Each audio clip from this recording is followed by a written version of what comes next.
Salut mes chers.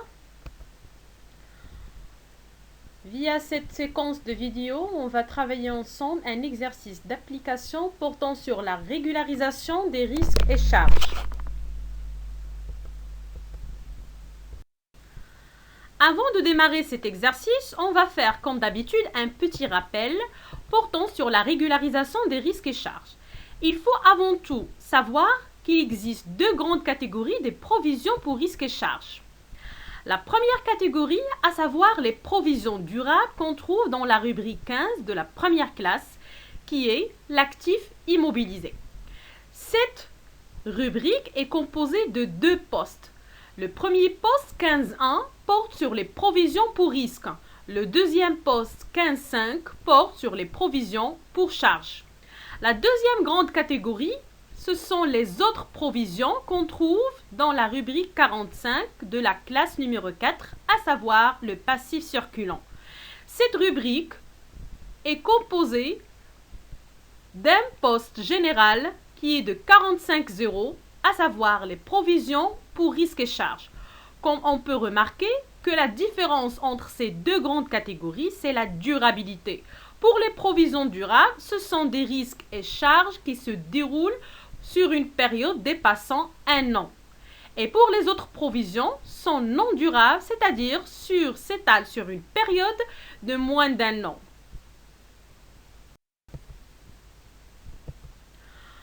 Autre point qu'il faut savoir, toujours sur la régularisation des risques et charges, c'est la nature des dotations et des reprises. Pour les dotations, donc, généralement, on parle des dotations lorsqu'on a création ou bien augmentation de provisions. Et lorsqu'on souhaite enregistrer une dotation sur le journal, bien sûr, il faut la chercher dans la classe 6. La classe 6 qui est composée de l'ensemble des charges.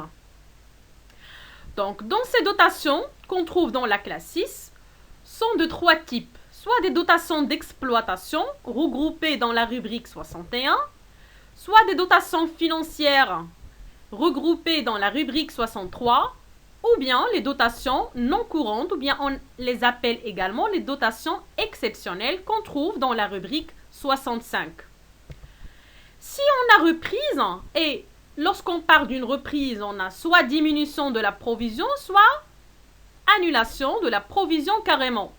La reprise, on la trouve dans la classe 7, celle des produits. Elle aussi est subdivisée en trois rubriques. Soit les reprises d'exploitation qu'on trouve dans la rubrique 71, reprise financière dans la rubrique 73, ou bien finalement reprise non courante qu'on trouve dans la rubrique 75. Donc ici, lorsqu'on souhaite enregistrer une opération de provision pour risque et charge, il faut connaître sa nature. Est-ce que ce risque ou bien cette charge a un caractère d'exploitation, financier ou bien non courant? Comme ça, on va facilement passer l'opération sur le journal. Passons maintenant à notre exercice. Donc, on va essayer de traiter deux types d'opérations. La première opération est la suivante. Au cours de l'année 2019, l'entreprise a procédé au licenciement d'un salarié. Ce dernier a intenté une action en justice pour licenciement abusif contre l'entreprise. L'avocat estime donc l'indemnité probable à payer par l'entreprise dans 18 mois à 23 000 dirhams. Ce litige a un caractère exceptionnel.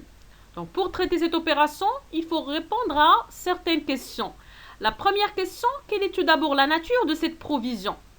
Donc la nature de cette provision ici, il s'agit d'un litige. Donc c'est une provision pour litige.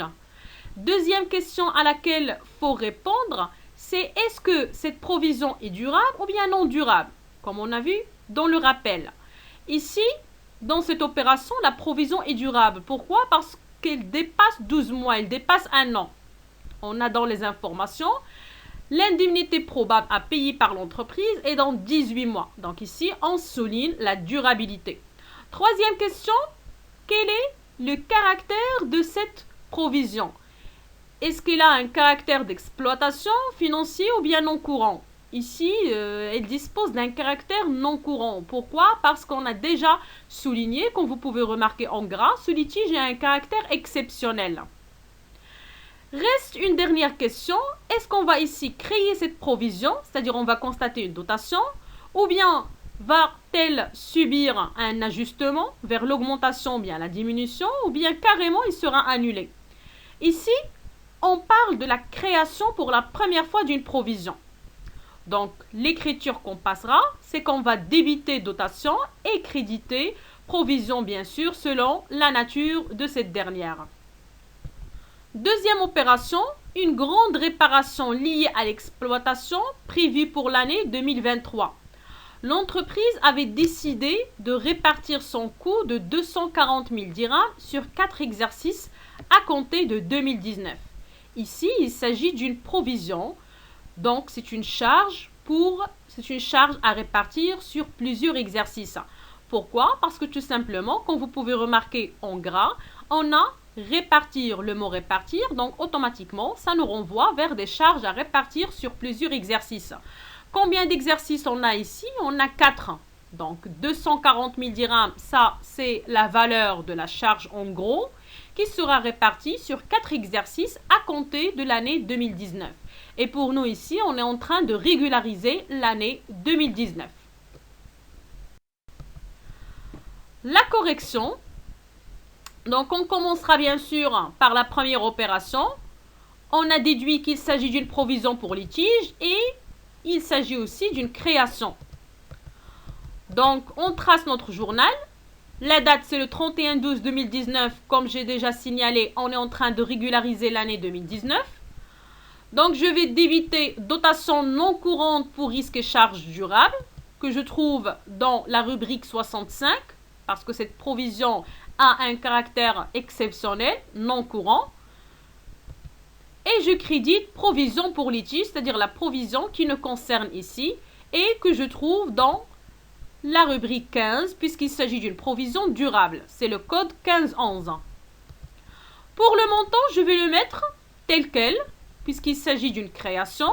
Donc c'est 23 000, 23 000. Et finalement, le libellé, création de la provision. À la deuxième opération, on a dit qu'il s'agit d'une provision pour charge à répartir bien sûr sur plusieurs exercices. La date toujours c'est le 31/12/2019. Je vais débiter dotation d'exploitation provision pour risques et charges durables. Je parle ici d'une création.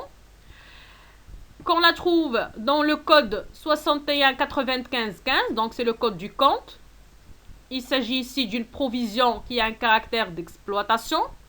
Et je crédite le compte provision pour charge à répartir sur plusieurs exercices que je trouve dans le code du compte 1555, c'est-à-dire la rubrique 15 qui porte sur les provisions durables.